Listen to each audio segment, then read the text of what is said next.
ایران سے جلد معاہدے کی امید ہے۔ پاکستان کی ثالثی سے مذاکرات میں پیش رفت جاری ہے۔ امریکی صدر ڈونلڈ ٹرمپ کی صحافیوں سے گفتگو، کہا امریکہ اور ایران میں ڈیل کے امکانات روشن ہیں۔ ایران نے احتراماً 20 تیل بردار جہاز گزرنے کی اجازت دی۔ میرا پسندیدہ آپشن ایرانی تیل پر قبضہ کرنا ہے۔ امریکہ خارق جزیرے پر قبضہ کر سکتا ہے۔ فائنینشل ٹائمز سے بات کرتے ہوئے صدر ٹرمپ نے کہا جہاز آبنائے ہرمز سے گزرنے کی اجازت اسپیکر باکر کالباف نے دی تھی۔ ٹروتھ سوشل پر لکھا ایران سے معاہدہ نہ ہوا تو خارق جزیرہ توانائی اور تیل تنصیبات تباہ کر دیں گے۔ ڈیل پر نہ پہنچے اور آبنائے ہرمز نہ کھولی تو تمام بجلی اور تیل پلانٹس کو نشانہ بنائیں گے۔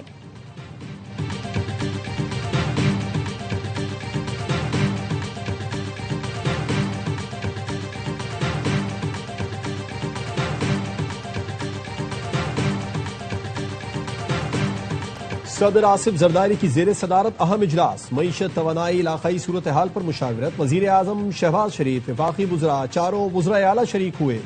ایوان صدر کے اعلامیے میں بتایا گیا کہ اجلاس میں معیشت، توانائی خطے کی صورتحال کا جائزہ لیا گیا۔ توانائی لاگت پر قابو پانے پر غور کیا گیا۔ مہنگائی کے بوجھ میں کمی کے لیے اقدامات یقینی بنانے کی ہدایت۔ اجلاس میں علاقائی صورتحال اور ملکی سیکیورٹی پر ممکنہ اثرات کا جائزہ لیا گیا۔ نائب وزیر اعظم اسحاق ڈار نے عالمی سفارتی روابط پر بریفنگ دی۔ سعودی عرب، ترکی، مصری قیادت سے روابط سے متعلق آگاہ کیا۔ صدر زرداری نے کہا کمزور طبقے کو مشکل وقت میں تنہا نہیں چھوڑا جائے گا۔ اجلاس سے پہلے وزیر اعظم نے صدر سے ملاقات کی۔ ملاقات میں نائب وزیر اعظم اسحاق ڈار، چیئرمین پیپلز پارٹی بلاول بھٹو، وزیر داخلہ محسن نقوی، مشیر قومی سلامتی لیفٹیننٹ جنرل عاصم ملک شریک ہوئے۔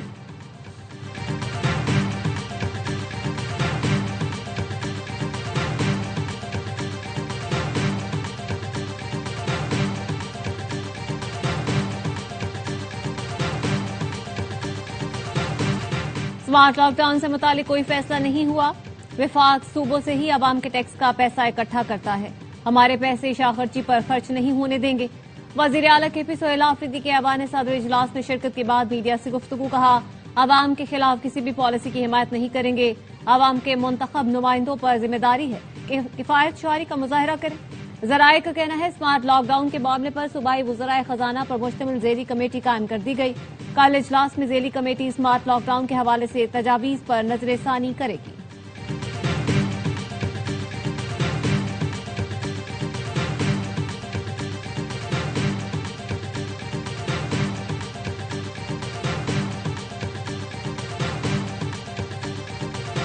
امریکہ ایران کی جنگ کے خاتمے کے لیے پاکستان کی ثالثی کی کوشش۔ نائب وزیر اعظم اسحاق ڈار کل چین جائیں گے۔ ترجمان دفتر خارجہ کے مطابق دورے میں علاقائی صورتحال اور باہمی دلچسپی کے امور پر تبادلہ خیال ہوگا۔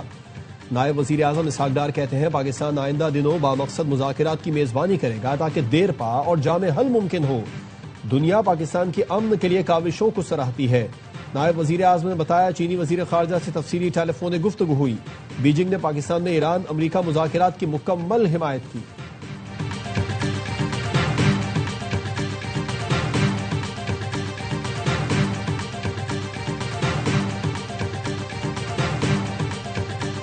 ایران کے امریکہ سے براہ راست مذاکرات کی سختی سے تردید۔ واشنگٹن کے مطالبات کو غیر معقول قرار دے دیا۔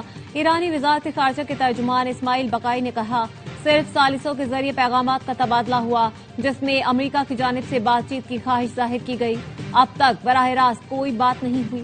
اسماعیل بقائی کا امریکی سفارتکاری پر طنز، کہا امریکی سفارتکاری کے دعووں کو خود امریکہ میں کتنے لوگ سنجیدگی سے لیتے ہیں۔ ایران کا موقف پہلے دن سے واضح ہے جبکہ دوسری جانب مسلسل تبدیلی آ رہی ہے۔ امریکی نکات حد سے زیادہ اور غیر معقول مطالبات پر مبنی ہیں، اسی لیے پیش رفت ممکن نہیں ہو سکی۔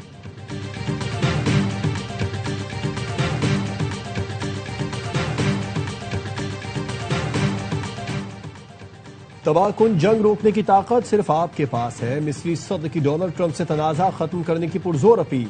سیسی نے کہا پورے خطے اور ذاتی طور پر درخواست کرتا ہوں کہ اس جنگ کو روکنے میں ہماری مدد کریں۔ آپ یہ کرنے کی پوری صلاحیت رکھتے ہیں۔ سیسی نے خبردار کیا کہ تیل کی قیمتوں کا $200 فی بیرل سے تجاوز کر جانا تلخ حقیقت بنتا جا رہا ہے۔ انسانی اور معاشی تباہی سے بچنے کے لیے فوری مداخلت ناگزیر ہو چکی۔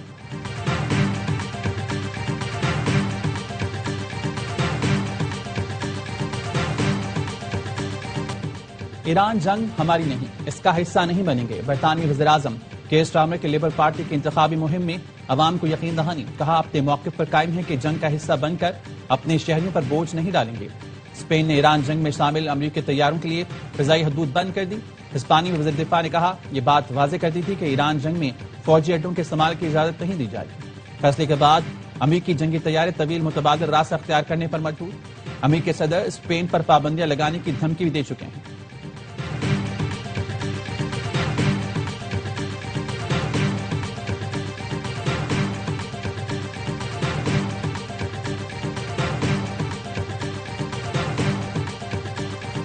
وزیر اعظم شہباز شریف اور یورپی کونسل کے صدر کے درمیان ٹیلی فونک رابطہ۔ مشرق وسطی میں کشیدگی، پاکستان اور یورپی یونین کے تعلقات پر تبادلہ خیال کیا گیا۔ دونوں رہنماؤں نے بحران کے حل کے لیے مذاکرات اور سفارتکاری کی ضرورت پر زور دیا۔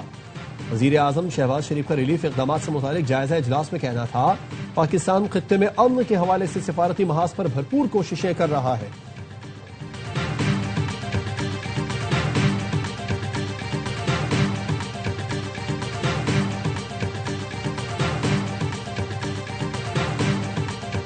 مشکل گھڑی میں معاشی طور پر کمزور طبقے کو تنہا نہیں چھوڑیں گے، ڈیجیٹل نظام کو بروئے کا لاتے ہوئے ریلیف اقدامات عام آدمی تک پہنچائیں گے۔ وزیر اعظم شہباز شریف کا پیٹرولیم مصنوعات کے ذخائر اور عوامی ریلیف اقدامات پر جائزہ اجلاس میں اظہار خیال۔ اجلاس میں بتایا گیا پاکستان کے پاس ضرورت کا ایندھن موجود ہے، ایندھن بچت کے لیے حکومتی اقدامات پر عمل درآمد، آئندہ کے لائحہ عمل، موجودہ اسٹاک پر بریفنگ دی گئی۔ بتایا گیا ملکی ضروریات کے تحت ایندھن کے مناسب ذخائر موجود اور آئندہ کے لیے انتظامات جاری ہیں۔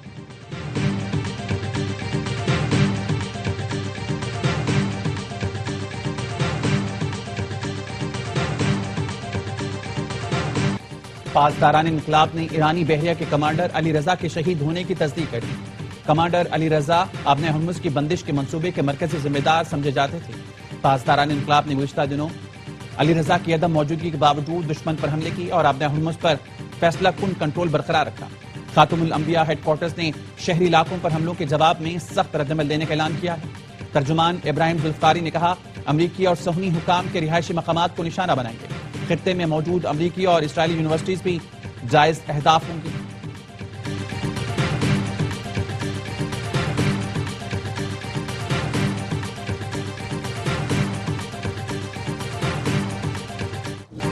اسرائیلی فورسز کی ایران کے مختلف علاقوں پر شدید بمباری۔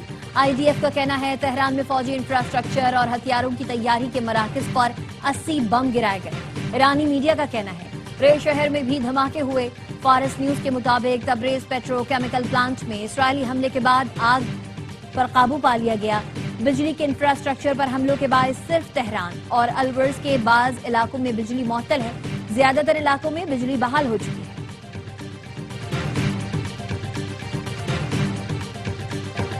خلیجی ممالک میں امریکی تنصیبات پر ایران کے حملے جاری۔ سعودی وزارت دفاع کا کہنا ہے گزشتہ چند گھنٹوں کے دوران 5 ڈرونز مار گرائے۔ مشرقی صوبے میں 5 بیلسٹک اور 1 کروز میزائل بھی انٹرسپٹ کیا گیا۔ کویت نیشنل گارڈز نے بھی 5 ڈرونز تباہ کرنے کی تصدیق کی۔ کویت میں بجلی اور پانی کے پلانٹ پر حملے میں ایک بھارتی شہری ہلاک ہوا۔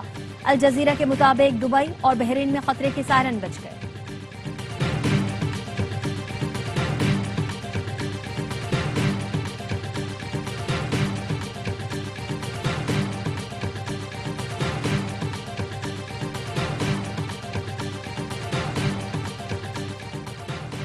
اسرائیل کی تاریخ کا سب سے بڑا دفاعی بجٹ منظور۔ اسرائیلی پارلیمنٹ نے 2026 کے لیے $271 ارب کا بجٹ منظور کر لیا۔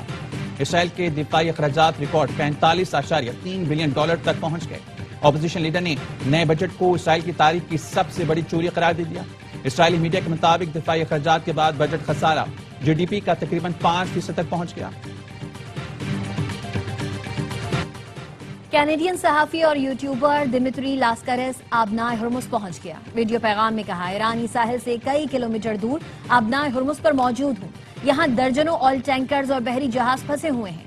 ہمارے اوپر ڈرونز پرواز کر رہے ہیں اور ہمیں صرف 20 منٹ کا وقت دیا گیا ہے۔ اسرائیل صحافیوں کو قتل کرنے کی طویل تاریخ رکھتا ہے، زیادہ دیر تک آبنائے ہرمز سے رپورٹنگ نہیں کر سکتا۔ فضل الرحمان نے اسلامی بلاک ناگزیر قرار دے دیا۔ کہا اسلامی دنیا کو مل کر صہیونی قوت کو روکنا ہوگا۔ یہ ایران میں کامیاب ہو گئے تو پورے خطے پر قابض ہو جائیں گے۔ ایران امریکہ جنگ میں پاکستان مثبت کردار ادا کر رہا ہے۔ مولانا نے کہا کہ ٹرمپ نے سعودی ولی عہد سے متعلق جو کہا وہ کوئی شریف آدمی دوہرا بھی نہیں سکتا۔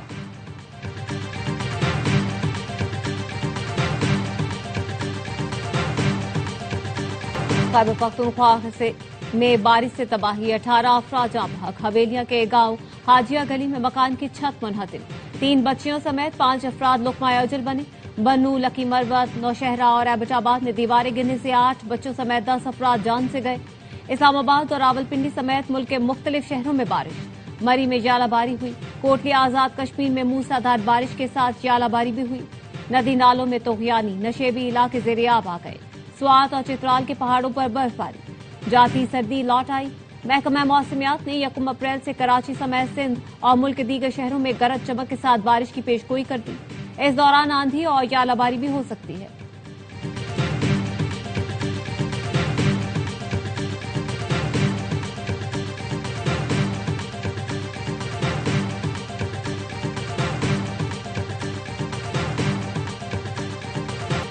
سینٹرل کانٹریکٹ کی خلاف ورزی نسیم شاہ پر بھاری پڑ گئی، کرکٹ بورڈ نے 2 کروڑ روپے کا جرمانہ عائد کر دیا۔ نسیم شاہ کے سوشل میڈیا ایڈوائزر کو برطرف کر دیا گیا، بلیک لسٹ کرنے کا بھی فیصلہ۔ پی سی بی نے 27 مارچ کو شو کاز نوٹس جاری کیا تھا۔ 3 رکنی ڈسپلنری کمیٹی نے نسیم کا موقف سننے کے بعد فیصلہ سنایا۔ قومی فاسٹ بولر کی غیر مشروط معافی، خلاف ورزی ثابت ہونے پر جرمانہ برقرار۔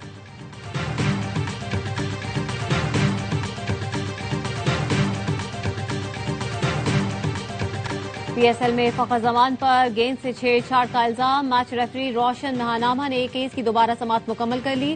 ذرائع کا کہنا ہے فخر نے ایک بار پھر الزام مسترد کر دیا، میچ ریفری اس حوالے سے اپنا فیصلہ جلد سنائیں گے۔ فخر نے لیول 3 کی خلاف ورزی کی، ان پر پلیئرز اور پلیئر سپورٹ پرسنل کے ضابطہ اخلاق کی خلاف ورزی کا الزام ہے۔ آرٹیکل کے تحت گیند کی حالت میں کسی بھی قسم کی تبدیلی کرنا جرم تصور کیا جاتا ہے۔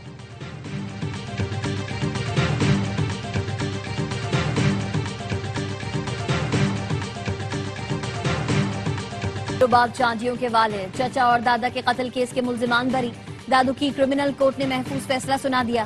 عدالت نے مقدمے میں نامزد پیپلز پارٹی کے ارکان صوبائی اسمبلی نواب سردار خان چاندیو، اس کے بھائی برہان خان چاندیو سمیت 8 ملزمان کو بری کیا۔ دادو کے چاندیو ہاؤس پر جشن، حامیوں کی شدید ہوائی فائرنگ، رباب چاندیو کا فیصلے کے خلاف ہائی کورٹ جانے کا اعلان، کہا انصاف کا حق لے کر رہیں گے، سرداری نظام کے خلاف جدوجہد جاری رہے گی۔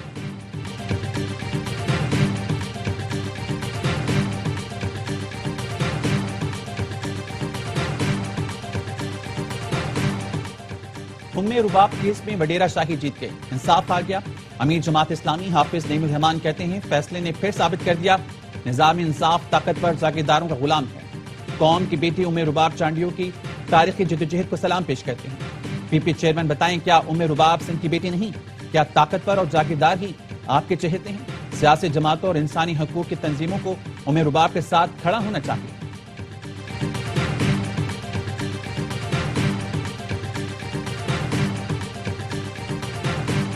کراچی کے علاقے کلفٹن زمزمہ اسٹریٹ کے قریب سپر سٹور میں آگ پر 12 گھنٹے بعد قابو پا لیا گیا۔ آگ بجھانے کے لیے سٹور کی عقبی دیوار توڑی گئی۔ ابتدائی معلومات کے مطابق آگ ATM میں لگی تھی۔ ریسکیو اہلکاروں نے لوگوں کو بروقت نکالا، پارکنگ میں کھڑی گاڑیوں کو بھی نقصان سے بچا لیا۔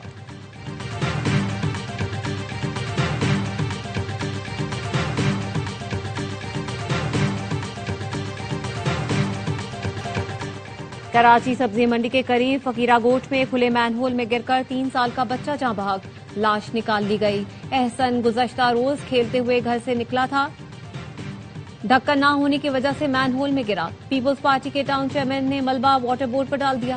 چیئرمین سوراب گوٹ ٹاؤن لالا عبدالرحیم نے کہا واقعہ واٹر بورڈ کی غفلت ہے، اسی مین ہول میں رمضان میں بھی بچہ گرا تھا۔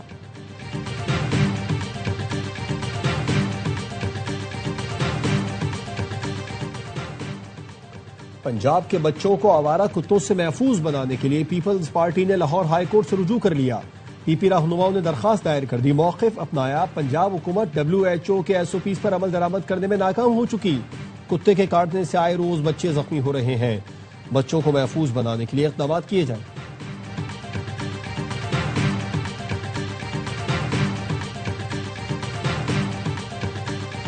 اسلام آباد میں شو روم کا مالک بیڈ روم میں قتل، عامر اوان کو تھانہ شہزاد ٹاؤن کی حدود میں قتل کیا گیا۔ فلیشنگ کوف بردار 5 ملزمان کے فارم ہاؤس میں داخل ہونے کی فوٹیج سامنے آ گئی۔